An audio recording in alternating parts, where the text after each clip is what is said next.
Guys দেখো সকাল সকাল নিয়ম কারণ করে তারপরে এই যে মেকআপ আর্টিস্টও চলে এসেছে। মেকআপ আর্টিস্টটা হলো আমাদের এই ছোটো বোন, মামাতো বোন। তো দেখো ভাইকে একটু হালকা মেকআপ করিয়ে দিচ্ছে, একটু ফাউন্ডেশন, একটু মানে ফেস পাউডার দিয়ে। তো ভাইকে রেডি করিয়ে তারপরে আমরাও সবাই রেডি হয়ে যাব, কারণ আজ তো একটা বিশেষ দিন।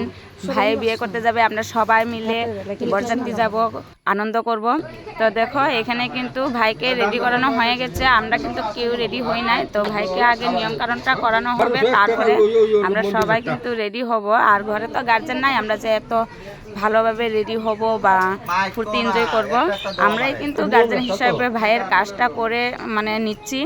তো দেখো এখানে কিন্তু কম বেশি সবাই কিন্তু রেডি হয়ে গেছে, আমি বাকি আছি। আমি কিন্তু সবার লাস্টে একটু রেডি হব।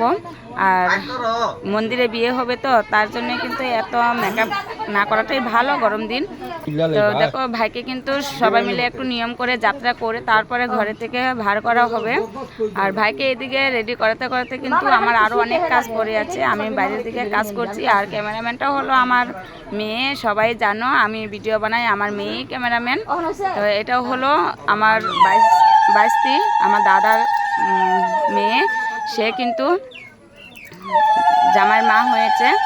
তো দেখো সেও মানে নিয়মকানুনটা না করলে হবে না, জামাইয়ের মা হয়েছে তো নিয়মকানুন করে দিচ্ছে। আর এদিকে আমার মিষ্টি দিদিভাই রেডি হয়ে গেছে, সবাই কিন্তু রেডি হয়ে গেছে, শুধু আমি বাকি আছি। তো বাকি আছি মানে কি আমার তো আরও অনেক কাজ পড়ে আছে। এদিকে এই গাড়ি সাজানো হয়েছে, গাড়িতে কলা গাছ লাগাতে হবে। তো কলা গাছই কাটা হয় না, কারণ গার্জেন নাই। তো আমি আবার কলার বাগানে যেতে হবে, কলা গাছ কাটতে হবে, তারপরে গিয়ে সেরে আমি এতটা সময় লাগবে না আমার রেডি হতে, আমি ঝটপট একটা শাড়ি পরবো আর চলে যাব। তো দেখো এখানে কিন্তু সব নিয়ম কারণ কিন্তু হয়েই গেছে। এখন ভাই কিন্তু বেরোবো সবাই মিলে। তো তোমরা আরও বিয়ের ভিডিও দেখার জন্য অপেক্ষা থাকো, সব ভিডিও পেয়ে যাবে একটু একটু করে।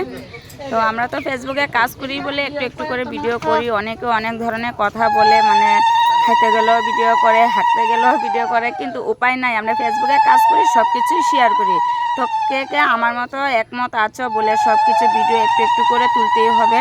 তো একটু কমেন্টে জানিয়ে যাও, আমি কিন্তু সব ধরনের ভিডিও একটু একটু করে তুলি। তো মনের ভিতরে যতই কষ্ট থাকুক না কেন, আমি কষ্টকে কষ্ট মানি না, আর সবাইকে কিন্তু আমি কষ্টটা দেখাতেও চাই না, আমি কষ্টের মাঝে দিয়েই হাসিটাই দেখাই। তো দেখো আমি কিন্তু এদিকে ওই যে ভাই আর এদিকে ভাইগনা সবাই মিলে যাচ্ছে। আর এখন তো বর্ষা দিন, তো রাস্তাঘাট এতটাই খারাপ, মানে দেখো বৃষ্টিও হয়েছিল, বৃষ্টির জল কাদা কিন্তু অনেকটাই আছে। তো দেখো এদিকে আমার দিদির ছেলে আর ভাই আর সবাই কিন্তু একজন একজন করে বাইরে বেরিয়ে এসেছে, জাইম্বু টাইম্বু দিদির সবাই ভাগনা ভাগ্নি যারা আছে মানে সবাই। এই দেখো আমি কলা বাগানে চলে গিয়েছি, তোমাদেরকে যে বলেছি কলা বাগানেও চলে গিয়েছি, দুটো কলা গাছ কেটে আনলাম জাইম্বুকে নিয়ে। তো জাইম্বু তো রেডি হয়ে গেছে, তার জন্য আমি জাইম্বুকে বলেছি বলে আমি কেটে আনছি বাগানে, আমি তো স্নান টান করবো। আরো সবাই দেখতেই পেয়েছ, কিন্তু সবাই রেডি হয়ে গেছে, শুধু আমি রেডি হয়ে কলা গাছ দিয়ে তারপর আমি স্নান টান করে রেডি হয়ে এই দেখো এখানে আমার ভাইয়ের বন্ধু সবাই চলে এসেছে, বরের গাড়ি সবাই। কিন্তু তারপরে দেখো বাকি সবাই কিন্তু মন্দিরে এসে দেখি এখনো মানে কন্যাপাটি আসে নাই।